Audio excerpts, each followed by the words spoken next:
Hey there, comic fans. You're watching Comic Yahud, and today, we're kicking off Chapter 1 of Tintin and the Dark Island. Let's roll. Tintin strolls along a serene path, his coat flapping slightly in the breeze, while Snowy joyfully chases a fluttering butterfly. The peaceful moment is abruptly interrupted as Tintin's expression shifts to one of concern. Tintin hears an unsettling sound, turning his gaze upwards with Snowy by his side, and wonders aloud if a plane is in trouble. His senses sharpen, guided by the distant mechanical sputters reaching his ears.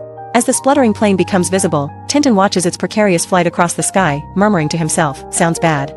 An anxious energy fills the air as he contemplates the unfolding situation. The red plane swoops low over the grassy field, its engine sputtering erratically as Tintin watches intently from beneath the trees. The sight fills him with concern as the aircraft struggles to maintain altitude. Tintin crouches, peering through the foliage, thinking it might be a private aircraft as it lands roughly. His mind races with questions about its unexpected arrival. With determination, Tintin sets off across the field, calling Snowy to follow as he rushes to investigate. Curiosity drives him forward, eager to uncover more about the plane's sudden landing. Meanwhile, two men are busy inspecting the red plane, with one perched on the wing asking if repairs will take long. The second man reassures him that it will only take a few minutes, as nothing is seriously wrong. As Tintin approaches with Snowy at his side, he notices something unusual about the aircraft. He remarks on the fact that it's an unregistered plane, heightening his curiosity. The men by the plane exchange tense glances as one of them spots Tintin approaching, warning the other, "Someone's coming, Mick." With a grim resolve, the second man reminds him of their orders, indicating potential trouble ahead for Tintin. Tintin approaches the plane with Snowy by his side, offering assistance to the men, unaware of the danger lurking.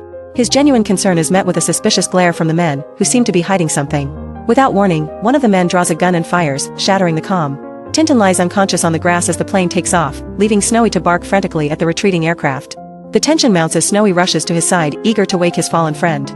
The doctor reassures a nurse that Tintin was lucky, as the bullet only grazed a rib. He mentions that Tintin will be back on his feet in a couple of days, providing a glimmer of hope.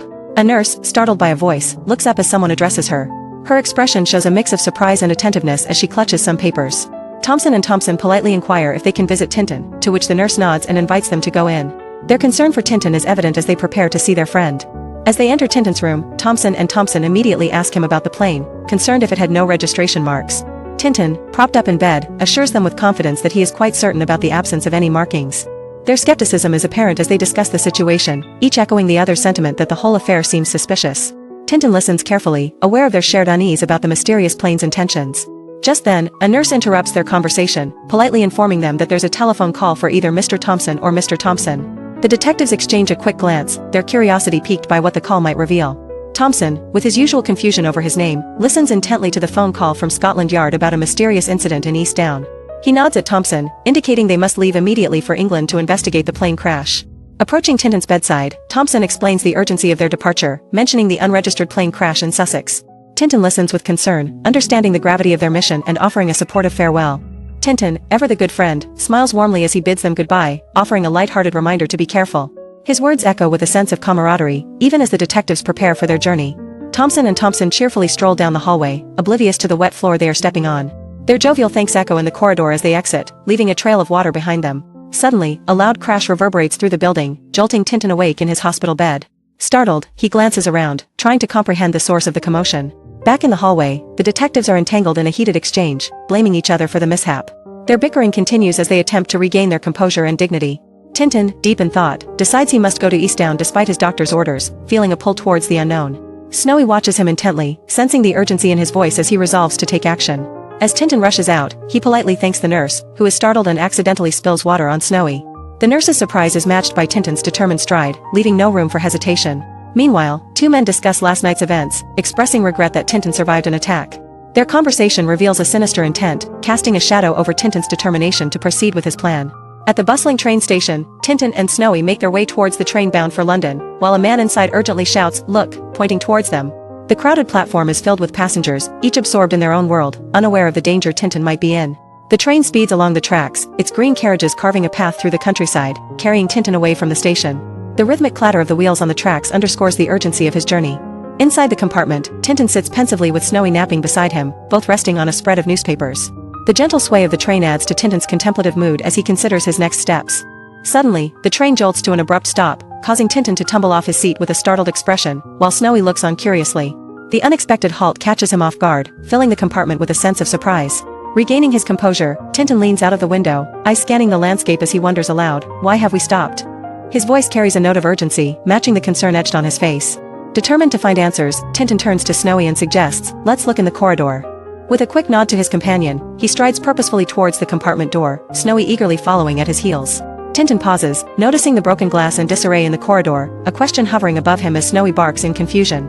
Sensing something amiss, he quickly moves forward to investigate, his heart racing with curiosity. Tintin spots an open door and someone trying to leave the train, urging Snowy to hurry. His determination fuels his sprint, as he races toward the exit with Snowy close behind. Reaching the train door, Tintin spots the figure making a daring escape and exclaims, "There he goes." He leans out, gauging the distance with a mix of urgency and resolve. As Tintin is about to spring into action, a conductor grabs him, demanding to know his intentions. Startled, Tintin lets out a surprised yelp as he tries to explain the situation. Desperately, Tintin insists that a man has jumped off the train and they need to give chase, but the conductor remains skeptical. Despite Tintin's pleas, the conductor's grip remains firm, convinced Tintin is up to no good. The conductor had just caught hold of Tintin when a sudden voice boomed from the train hall wall, ordering everyone to stay exactly where they were. Tintin's breath caught, the words echoing through the carriage like a spell that froze every soul in place. In the dimly lit train compartment, one of the detectives sternly declares that no one is to leave, using his cane to prod a dazed man sprawled across the seat. The man appears to be regaining consciousness, surrounded by scattered papers, as the detective maintains a watchful eye. As the man begins to come around, another detective questions Tintin, surprised to see him there instead of resting. Tintin, caught off guard, looks perplexed by the unfolding situation while the conductor and another detective hover over the recovering man. Suddenly, the man points accusingly at Tintin, insisting he recognizes him as the one who knocked him out. Tintin, bewildered and protesting his innocence, is held firmly by the conductor as the detectives exchange skeptical glances. One of the detectives triumphantly holds up a kosh, suggesting it's the weapon used to knock someone out, while Tintin looks on in shock and confusion. The accusation hangs between them as Tintin struggles to comprehend the situation. Another detective reveals a wallet, claiming it's evidence of robbery, and Tintin's eyes widen in disbelief as he's accused of theft. The evidence seems damning, yet Tintin feels the weight of injustice pressing upon him. Desperate and earnest, Tintin insists on his innocence, explaining that the kosh and wallet must have been planted while he was asleep. His plea is filled with urgency as he tries to convince the detectives of the truth. Thompson and Thompson look sympathetically at Tintin, acknowledging the evidence stacked against him. Tintin sits dejectedly between them, his head bowed as he contemplates his predicament. The train speeds along the tracks, its green carriages passing swiftly through the lush landscape. The rhythmic clatter of wheels adds a sense of motion and urgency to Tintin's unfolding dilemma. Tintin, deep in thought, admits the damning nature of the evidence and wonders aloud about the meticulous planning behind it. Snowy, puzzled yet attentive, follows closely, while the detectives listen intently to Tintin's musings. Snowy triumphantly returns with a key that could unlock their predicament, while Tintin praises him with excitement. The detectives, still drowsy, show momentary surprise as Tintin takes the key eagerly. Quietly, Tintin and Snowy sneak out of the compartment, leaving the still sleeping detectives behind, their snores echoing softly. Tintin peers cautiously around the door, ensuring their escape remains unnoticed. Tintin grips the overhead handle as the train sways, his mind racing with plans for their next move. Snowy stays close by his side, ready for whatever they might encounter next. Thompson and Thompson brace themselves as the train comes to an abrupt halt, their suitcases crashing down upon them with a resounding thud. They exchange bewildered glances, their hats askew, trying to comprehend the sudden stop. As the train sits motionless, the detectives' confusion deepens. They anxiously query each other about Tintin's whereabouts, realizing he's vanished. Their voices tremble with concern as they ponder the young adventurer's sudden absence. Frustration mounts as they rise, still handcuffed, lamenting Tintin's clever escape right under their noses. Their exclamations reflect both admiration for Tintin's cunning and their own chagrin at having been outwitted. Thompson and Thompson are flung into the air as the train makes a sudden lurch, their hats flying off and their expressions a mix of surprise and frustration. They struggle to regain their balance, bodies awkwardly suspended, a testament to their ongoing misadventures. Meanwhile, Tintin finds himself on a countryside path with Snowy trotting alongside, his gaze fixed on a distant village. Speaking to Snowy, he muses about hiring a car to reach the coast, determination marking his steps. Approaching a barn from which the sound of metal clinking emanates, Tintin quickens his pace, Snowy eagerly following. The geese scatter as they near, adding a rustic charm to their hopeful quest for transport. Inside the barn, Thompson and Thompson sit impatiently on stools, watching a blacksmith hammer away at metal with a clatter. Frustration fills the air as they express their eagerness to catch someone, their words echoing with determination. Suddenly, their focus shifts as Tintin enters, prompting an enthusiastic greeting from the detectives. The blacksmith looks up in surprise, his work momentarily halted by the unexpected arrival. Tintin steps into the barn with Snowy, his expression one of surprise as he recognizes the duo. "You," he exclaims, his voice filled with a mix of recognition and curiosity. Tintin dashes down the path, Snowy close at his heels, while the two identical detectives give chase with a shout of, "Hey, stop," and a warning about danger. The urgency of their pursuit is clear, yet Tintin's determination to escape is unwavering, propelling him forward. As Tintin rounds the corner with Snowy, another voice urgently joins the fray, calling for someone to stop him. The narrow alleyway seems to close in around them, but Tintin's quick reflexes keep him ahead. Meanwhile, the detectives speed past a house where a curious bystander pauses mid-paper reading to watch the chase unfold. The rhythmic pounding of footsteps echoes as the determined pair follows Tintin's trail, their focus unbroken.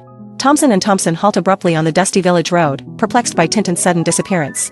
One of them questions aloud, scanning the surroundings for any trace of the elusive young man. Determined not to lose Tintin, they approach a nearby house and politely inquire with an elderly man at the window. Their hopes rise as they ask if he has seen a young man dashing past. The old man, recalling a fleeting glimpse of Tintin and Snowy, points towards the trees where they vanished. With renewed purpose, the detectives exclaim with satisfaction, ready to pursue their lead. Snowy suddenly bolted after a cat, leaping straight through the window with a crash. In the commotion, Tintin's false beard sagged loose, his disguise crumbling before the detectives' widening eyes.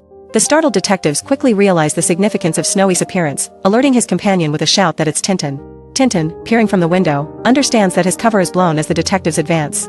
Tintin makes a dash for it, leaping out of the window with urgency as one of the detectives commands him to stop, declaring him under arrest. With determination, Tintin swiftly navigates past the obstacles, intent on escaping their clutches.